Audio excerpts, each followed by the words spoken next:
Électrochoc, le podcast des électrons libres.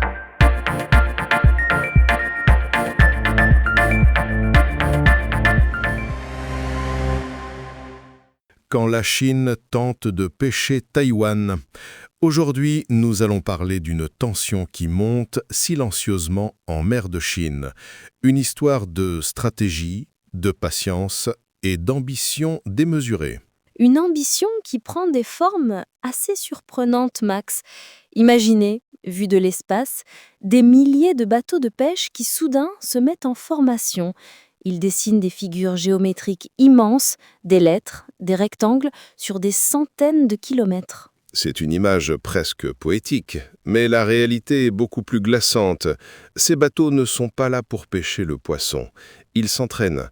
Ils répètent, avec une discipline militaire, la mise en place d'un blocus naval. Exactement. L'idée est de pouvoir, le jour venu, encercler Taïwan, étouffer ses ports, paralyser son économie sans tirer un seul coup de feu. C'est une stratégie de saturation.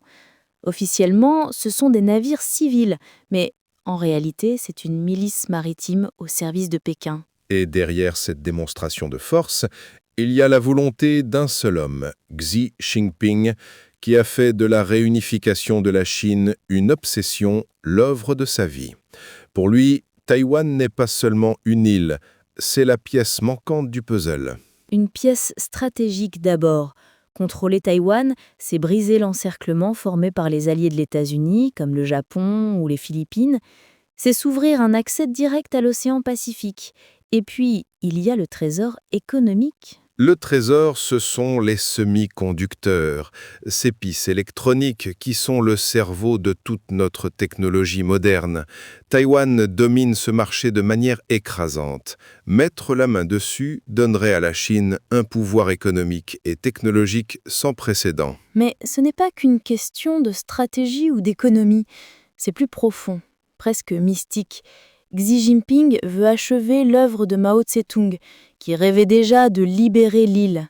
C'est une quête de légitimité historique, ancrée dans l'idée que la grandeur de la Chine passe par son unité totale. Une quête qui devient d'autant plus urgente que le modèle chinois s'essouffle.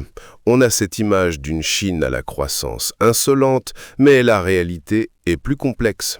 Le contrat social tacite, celui qui disait « renoncez à la démocratie, on vous donnera la prospérité », ce contrat se fissure. Oui, la croissance ralentit, le chômage des jeunes explose, la crise immobilière couve. Il y a un vrai pessimisme qui s'installe. Les nouvelles générations ne croient plus que le travail paie. Une expression est même apparue, « garbage time », le temps des poubelles, pour décrire ce sentiment que l'on ne peut plus rien espérer, que le jeu est terminé. Et quand le pain vient à manquer, le pouvoir sort les drapeaux. Face à cette crise de confiance, Xi Jinping n'a plus qu'une carte à jouer, le nationalisme, le grand renouveau national. Et ce renouveau, il passe obligatoirement par la réunification avec Taïwan.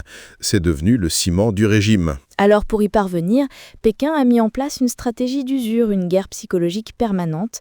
Il y a ces incursions quasi quotidiennes d'avions de chasse dans l'espace aérien taïwanais. Le but est d'épuiser les pilotes, de tester les défenses, de pousser à la faute. C'est une guerre de l'épuisement sur tous les fronts. Dans les médias, sur les réseaux sociaux, la Chine mène une guerre de l'information. Elle diffuse des fausses nouvelles, tente d'influencer les élections à Taïwan pour y placer des dirigeants plus dociles. L'objectif est de faire plier l'île de l'intérieur, de saper le moral de la population. On pourrait se dire, pourquoi ne pas envahir tout simplement ? Mais une invasion militaire serait un pari extraordinairement risqué. L'armée taïwanaise est très bien équipée, le terrain montagneux de l'île est un cauchemar pour un assaillant, et surtout, il y a le risque d'une guerre ouverte avec les États-Unis. Un échec serait absolument inacceptable pour le Parti communiste chinois. Ce serait une humiliation qui pourrait faire vaciller le régime tout entier. Donc ce scénario, bien que possible, n'est pas le plus probable à court terme. Reste l'idée d'un blocus, comme celui que répètent les bateaux de pêche. Forcer Taïwan à la table de négociation en l'asphyxion. Mais même là, le risque d'escalade militaire avec les Américains est immense. Alors Pékin se retrouve face à un dilemme. La solution pacifique, le fameux « un pays, deux systèmes », sur le modèle de Hong Kong, Personne n'y croit à Taïwan.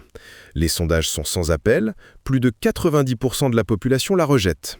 Et l'option militaire est trop dangereuse. Il ne reste donc que cette zone grise, cette stratégie du harcèlement continu. Continuer les manœuvres, les incursions, la désinformation, pousser, tester, intimider encore et encore. Affaiblir Taïwan économiquement, moralement, jusqu'à ce que, peut-être, un jour, l'île n'ait plus la force de résister. C'est une partie d'échecs qui se joue à l'échelle d'une région entière, avec des millions de vies en jeu. Une guerre lente, invisible, dont l'issue est encore loin d'être écrite.